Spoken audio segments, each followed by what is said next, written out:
फरहत, आप सच कह रही हैं ना कि आपके साथ इन लोगों ने कुछ गलत नहीं किया? नहीं नहीं अदनान, मैं बिल्कुल ठीक हूँ। तुम प्लीज परेशान मत हो। और मेरे ससुराल वाले बहुत अच्छे हैं। तुम्हें कोई गलत फहमी हुई है, प्लीज तुम किसी से भी कोई मिसबिहेव मत करना। अरे फरहत, तुम्हारे ना इस मुंह बोले भाई ने ना हमारे से इतने सवाल किए कि बस कुछ ना पूछो, हमारे कानों से धुएं निकल गए। आई एम सो सॉरी बुक्कू, मैंने आप सबको गलत जज किया। अरे नहीं भाई, तुम क्यों माफी मांग रहे हो अदनान? ये सब कुछ तो एक गलतफहमी की बिना पर हुआ है ना। दरअसल मैं जिस सब्जेक्ट पर रिसर्च कर रहा हूँ ये एक बहुत ही सेंसिटिव टॉपिक है।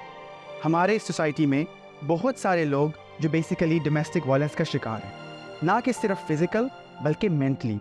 ये मोस्टली ख़वातीन हैं जो कि बहुत कुछ फेस करती हैं and they are very good to pretend, मगर अंदर ही अंदर they are facing so much. मैं इसीलिए चाहता था कि I will check on you, तो इसलिए मुझे लगा कि शायद तुम्हारे साथ भी कुछ गलत हो रहा है। तुम्हारा बहुत शुक्रिया अदनान, लेकिन मैं बिल्कुल ठीक हूँ, अपने दोस्तों के साथ बहुत खुश हूँ। बाय। देखा, आई एम सो सॉरी। अब मैं चलता हूँ क्योंकि शाम को मेरी फ़्लाइट है एंड टाइम बहुत कम है। अरे क्या हो गया है तुम्हें अदनान? खाना खाए बगैर तो मैं तुम्हें यहाँ से जाने ही नहीं दूंगी। नहीं, मैं अब चलूँगा, मेरी रात की फ़्लाइट है। भाई जब से आए हो ना तुम ही बोल रहे हो और हम सुन रहे हैं, लेकिन अब जो हम कहेंगे तुम वो सुनोगे भी और करोगे भी। खाना खाए बगैर तो तुम नहीं जाओगे, क्यों आसिफ? हाँ प्लीज खाना खा के जाना। किसी भी किस्म की तकल्लुफ़ की ज़रूरत नहीं है। आप प्लीज रुक जाओ ना यार। चलें, लेट्स डू इट। अच्छा, आप लोग सब खाना खाएं, मुझे ना जरा बुटीक में कुछ काम है तो मैं वो करके आती हूँ। आपसे मिलकर बहुत अच्छा लगा। खुदा हाफिज। देखो, तुमने आज तक जितने घर देखे हैं ना, हो सकता है उनमें तुमने देखा हो कि बहुओं पे बहुत जुल्म होता है या तशद्दुद।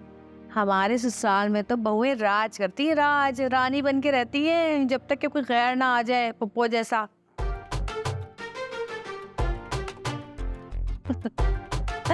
चल, खाना खाए बगैर नहीं जाओगे तुम, समझे? आ जाए। फूड इज सो डिलिशियस, मैंने इतना यमी फूड कभी नहीं खाया।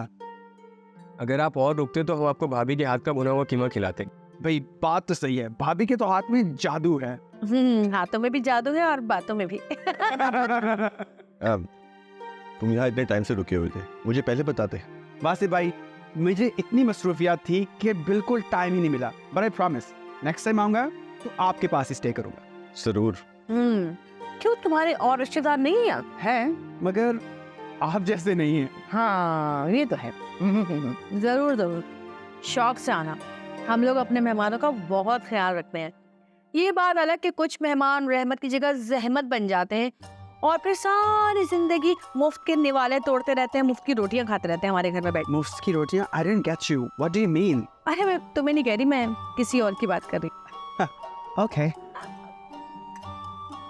फरहत से और सबसे जब बात होगी I'll definitely tell them कि आप लोगों ने मुझे कितना प्यार दिया। और वो जो तुम अपनी रिसर्च रिपोर्ट बनाओगे ना, उसमें भी हमारे बारे में लिखना है। मेरा नाम लिखना, अजरा चैंपियन। गोल्डन वर्ड में लिखूंगा। खैर, जब तुम्हें जा रहा हूँ मुझे बताना, मैं तुम्हें छोड़ाऊंगा। अरे नहीं, इट्स ओके। यार तुम आए कैसे थे? ओह, मैं रक्षे पे आया था। रक्षे पे? तुम्हारा दिल चाह रहा होगा ना पाकिस्तान के रक्षे की सैर करने का। मजे आ गए, थके भी और मजे भी। तो इसका मतलब है आपने खूब इंजॉय किया। बहुत ज्यादा। I love it, I love Raksha ride.